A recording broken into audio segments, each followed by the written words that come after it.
It was the moment that sent shockwaves through Zimbabwe's political establishment. Cameras were rolling. The national anthem had just ended, and President Emmerson Mnangagwa was preparing to deliver his much-anticipated State of the Nation address. But one seat stood out, empty, cold, and glaringly obvious. The seat reserved for Vice President Constantino Chiwenga. The man who was once hailed as a hero of the 2017 military intervention, the man who helped Mnangagwa rise to power, was nowhere to be seen. No message of apology, no official explanation, just silence. And in Zimbabwean politics, silence often means war. Whispers started immediately. Where was Chiwenga? Was he sick? Was he defying the president? Or was this the final crack in a partnership that has been crumbling for years? Whatever the reason, one thing was clear. Mnangagwa was furious. And those who know the inner workings of ZANU-PF know what happens when Mnangagwa feels disrespected in public. The State of the Nation Address, or SONA, isn't just any event. It's the one day when the entire government, the military elite, and political heavyweights gather to showcase unity. It's meant to project an image of strength and discipline. But Chiwenga's absence destroyed that illusion. In a country where power is everything, failing to show up for the president's national address is not just an absence, it's a message. A direct challenge. Sources close to the presidential office say Mnangagwa's team didn't take it lightly. Within hours of the event, senior aides were instructed to find out why Chiwenga wasn't there. Some claim that Mnangagwa took it as a personal insult, a deliberate act of defiance meant to humiliate him in front of the nation and the international community. Now, the tension between Mnangagwa and Chiwenga isn't new. It's an open secret in Harare's political circles that the two have been locked in a silent power struggle for years. Chiwenga, the powerful former army general who orchestrated the coup that ended Robert Mugabe's 37-year rule, has always seen himself as more than just a deputy. He believes he was promised the presidency. That one day, Mnangagwa would step aside, and the generals who brought him to power would take over. But that day never came. Mnangagwa has tightened his grip, sidelining the military's influence over time and surrounding himself with loyalists. And Chiwenga, who was once untouchable, has slowly been pushed into the shadows. Could this latest no-show at the SONA be his way of fighting back? In politics, actions speak louder than words, and absence, especially a calculated one, can be more powerful than any speech. Was this Chiwenga's way of telling Mnangagwa, "You may be president, but I'm not your puppet"? Viewers, what do you think? Was this a bold statement or a dangerous mistake? Drop your opinion in the comments, because if history has taught us anything, it's that defying Mnangagwa comes with consequences. Reports now suggest that after the SONA, high-level meetings were held behind closed doors at State House. Some insiders even claim that the intelligence services were ordered to investigate Chiwenga's movements and communications leading up to the event. Others say Mnangagwa demanded answers from the security chiefs who were once loyal to Chiwenga. If that's true, then the cracks at the top of Zimbabwe's power pyramid are now too deep to hide. It's not the first time Chiwenga has been accused of distancing himself from Mnangagwa's leadership. Over the past year, he's skipped several key national events, often citing health reasons.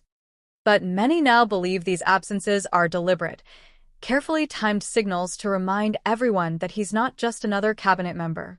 He's the man who made Mnangagwa president in the first place.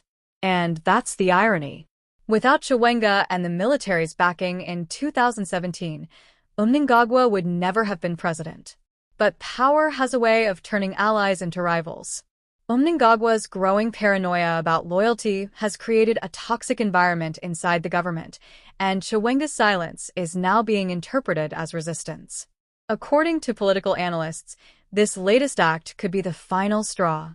In ZANU-PF's ruthless political culture, disloyalty, real or perceived, is punished swiftly.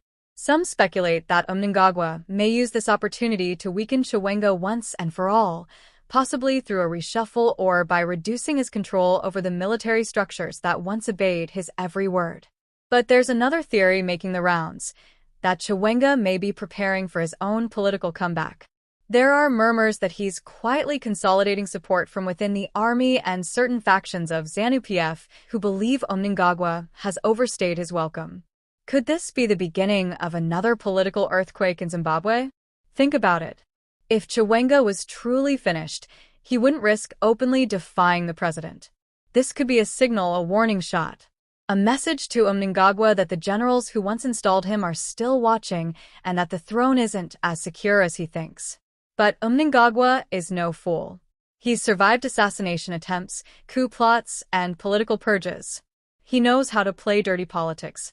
Those close to him say he's already plotting his next move, possibly to isolate Chiwenga further or replace him with someone more obedient. Could we be seeing the quiet start of Chiwenga's political downfall? For ordinary Zimbabweans, this drama might seem distant, but it has real consequences. Every time the top leaders fight, the economy suffers and the people lose. Investors pull back, the government stalls, and uncertainty spreads. Zimbabwe's political elite fight for power, while millions struggle to afford basic necessities. How does it make you feel knowing that the country's leadership seems more focused on personal rivalries than fixing the economy? Should the people be more vocal about this constant infighting? Some commentators say this is exactly why Zimbabwe remains trapped in political stagnation.